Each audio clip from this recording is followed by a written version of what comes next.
I am being a massive tourist right now, but it's a very good reason, because I'm here in Bali, where Oppo have just launched the Find X8 series.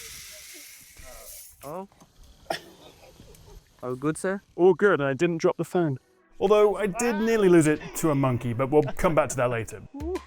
So I've actually had both the Find X8 and the X8 Pro for a couple of weeks now, but since Oppo very kindly flew me out for the official launch here in Bali, I thought it might be more fun to give you a walk through the phone and put the camera and the battery and the performance to the test outside of my usual studio. And to be fair, I've taken some incredible shots with this camera over the past few days. I think I've taken over 1,000 photos and about 200 videos in total, although I promised I won't subject you to all my holiday snaps.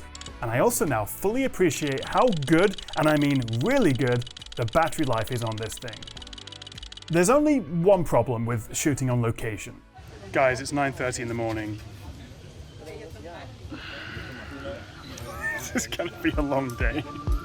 So what makes this new Find X8 series, and in particular the flagship X8 Pro, interesting? Why might you want to buy one? Well, before we even dive into the specs and the features, I'm very happy to report that this will be launching in the UK and Europe, because if you remember, we didn't get last year's Oppo X7 series, and I love the Ultras, so very good news, this will be launching in more markets. Now on the inside, this is one of the very first phones to ship with MediaTek's new flagship Dimensity 9400 chip, which promises much better performance, better for gaming, faster AI, longer battery life, all the usual stuff, but also camera features, and one of my absolute favorite, especially being here, is how fast it is to switch between lenses when you're zooming in and out. Even shooting at 4K 60, the transition from the ultra-wide 0.6 up to the second telephoto, the periscope 6x zoom, I've never used a phone that's seamless. And speaking of the camera, we have a quad 50 megapixel lens setup. So all four cameras are 50 megapixels. We've got an ultra-wide, main, and two telephoto zooms, one 3x, one 6x. But the zoom can go much further than that using the high resolution and AI.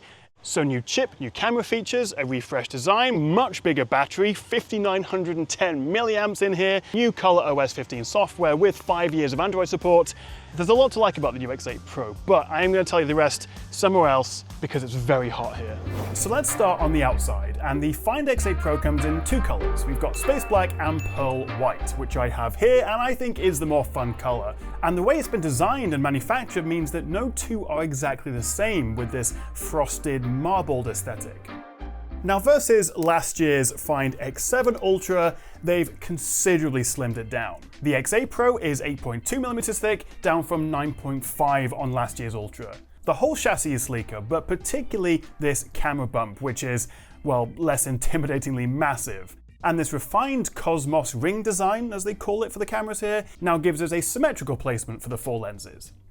Although I don't know if I love the texture, and I kind of miss the vegan leather options we had on last year's Ultra. And also the main trade-off of going down to this lower profile camera module is that there isn't room for the 1-inch sensor. So we actually have a smaller sensor in the new phone. But remember, this is a Pro, this is an Ultra, and we haven't currently heard about an X8 Ultra yet. What I do like though is that the curved screen is now much less pronounced, almost flat, just with the slightest curve to the edge to make it more comfortable and look a bit more premium. And this Infinity View display gives us perfectly symmetrical bezels around the edge, exactly 1.9mm. And we also now have IP69 dust and water resistance, with the 9, which is new for this year, referring to the fact that it can now withstand hot water jets of up to 80 degrees Celsius. It is pretty hot here in Bali, but not that hot, so I haven't been able to test that myself just yet. But the bottom line is it's more durable if you boil a kettle and accidentally splash water on it. We also have an alert slider, always appreciate having one of those. SIM card tray, of course, and new for the X8 series, eSIM support, very happy to see that. We also have to talk about this new quick capture button, essentially a shutter button on the phone. This is new, and obviously there's a bit of an elephant in the room that a certain fruit-based rival may have introduced something similar a few months ago, but then Apple don't own shutter buttons. Sony have been doing it for years on their Xperia phones. But this is much simpler. You just double press to open the camera and then single press to take a photo, and you can also slide to zoom. Although I must admit, I did very quickly disable the slide to zoom feature because as my finger would graze against it while holding the phone in landscape mode, I would accidentally trigger it and zoom in or out a little bit. So I pretty quickly turned that off. Now up front, we have this gorgeous 6.7-inch AMOLED display, 120Hz, 1600 nits of high brightness mode, topping out at 4500 nits peak HDR. It supports Dolby Vision HDR, and we also get 2160Hz PWM dimming, which essentially makes it much more comfortable for your eyes, particularly in low light. You can adjust the resolution and the refresh settings, but what I would say is because of how good the battery life is on the X8 Pro, this might actually be the first time I've been confident enough to set the resolution to high and not think, oh, I should probably keep it lower to save power. So let's talk about this battery, because it's huge. They've managed to squeeze in a 5910 mAh cell. For context, last year's X7 Ultra had a 5000 mAh cell, same as what you get on the S24 Ultra, so a big bump in capacity, nearly 20%. And they've been able to do this thanks to their silicon carbon battery design. And to give you an example, after a full, and I mean full, 7 AM to 10 PM day yesterday using the X8 Pro, testing and taking tons of camera samples here in Bali, I still had 30% of my battery left. In normal use, 2 full days is easily doable. But stay tuned and subscribed if you haven't already for my full battery comparison test with all the latest flagships coming very soon. We also have 80-watt Super VOOC fast wire charging and 50-watt Air VOOC, although you will need Oppo's own charger to take full advantage of the speeds. So 5910 mAh for the X8 Pro and 5630 mAh for the regular X8. I would expect similar battery performance, although perhaps a slight edge to the Pro. But this longevity is not just down to the battery size, it's also the new chip, because the Find X8 series is among the first to feature MediaTek's new flagship Dimensity 9400. Honkai Star Rail, maxed out settings, easily hitting that 60 FPS, albeit with some drops to 55, but if you swipe in from the side, you have the Game Center where you can switch power modes and also access some handy game-specific settings. But how much faster is it than last year's X7 Ultra? Well, side by side here, this is Geekbench, and we're looking at a 26% uptick in single core, about 21% for multi-core, and then if we switch over to 3D Mark, which tests the graphics, we're looking at a 28% boost. That is quite significant. Oppo's also improved the cooling system with the vapor chamber, graphene sheet, and thermal gel to keep everything running cool. I never found the X8 Pro got particularly hot, and the screen's brightness never really dropped, even with long periods with maxed out brightness. Most phones boost to their max brightness outdoors, and then after a minute or two dim right down. So it made the X8 Pro, particularly for my camera tests and being able to, see the screen, a whole lot easier. Points to Oppo. I survived the zip line, but now I'm going to do the swing thing, although I probably won't go for the red dress. Looks better on those people than me.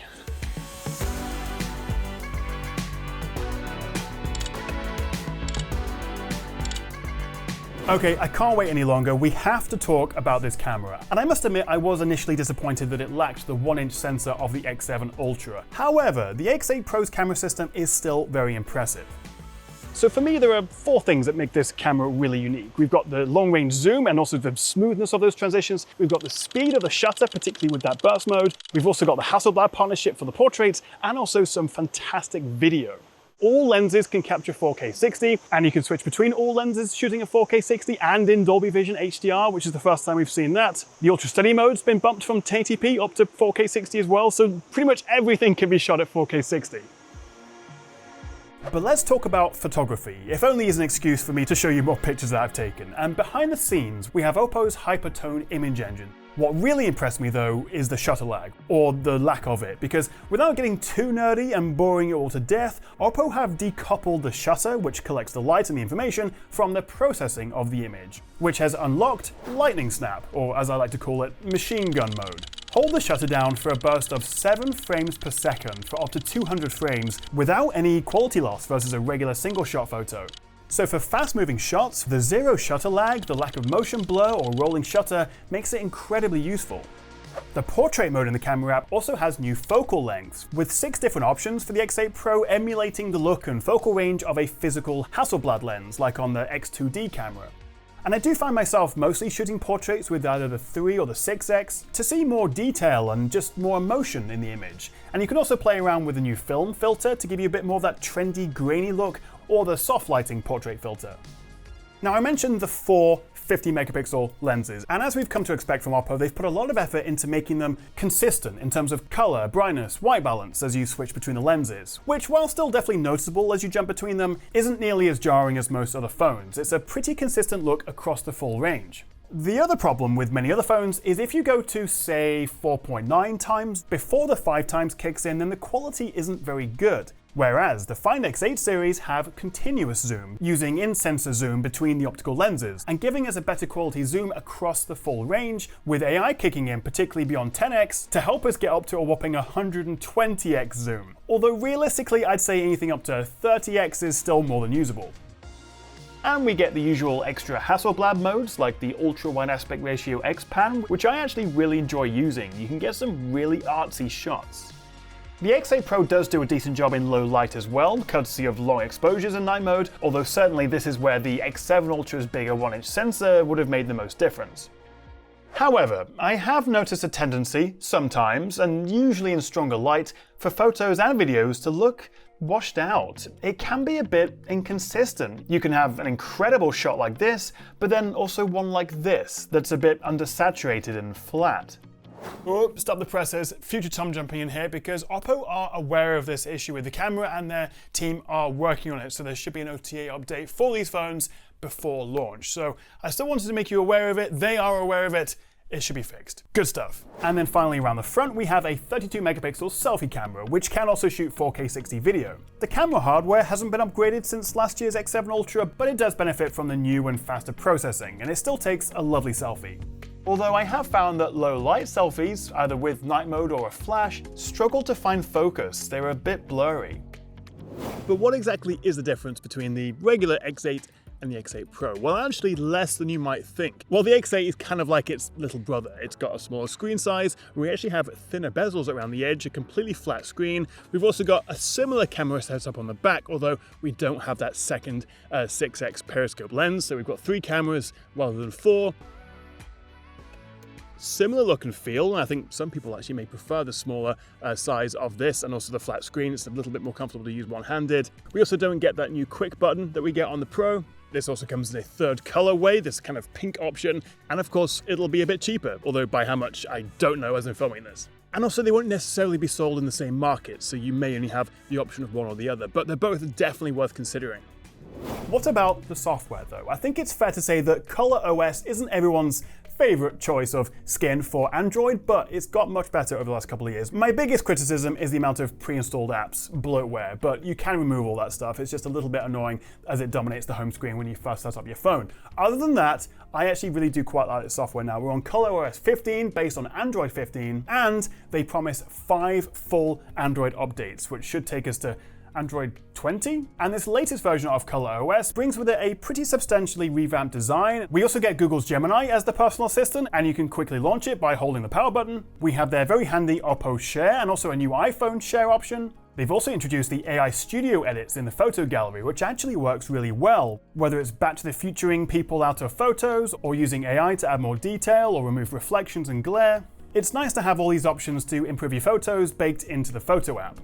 And Oppo AI really is at the heart of this. We've got new productivity tools with AI Summary, AI Speak, AI Writer, AI Reply, revamped Recorder, Notes, document apps. So that is the Oppo Find X8 Pro. How much is it? I don't know, but I will know by the time you watch this. So I will update the description and put a pinned comment with the pricing because they're not telling me until they actually have the launch event. But I'm hoping it'll be a little bit cheaper than the X7 Ultra. But what do you make of the X8 Pro? Would you be tempted to buy one, especially now that you can in the UK and Europe? Let me know what you make of this in the comments below, and I will also leave a link in the description if you fancy checking it out for yourself. Thank you so much for watching, guys, and I'll see you next time right here on the Tech Chat.